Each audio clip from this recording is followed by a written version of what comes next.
Hallo, ich heiße Oktay Aksoy, ich komme von Deutschland, Nürnberg.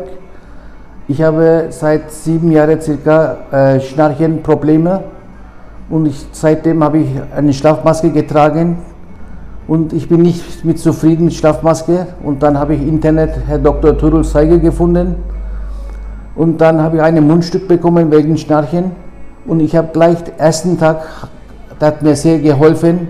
Und wenn ich früh aufstehe, habe ich keine Müde und ich schnarche nicht. Ich bin sehr zufrieden und ich empfehle jeden Kunden, die solche Krankheit haben. Ich danke herzlich Herr Dr. Turul Sayıgı. Dankeschön.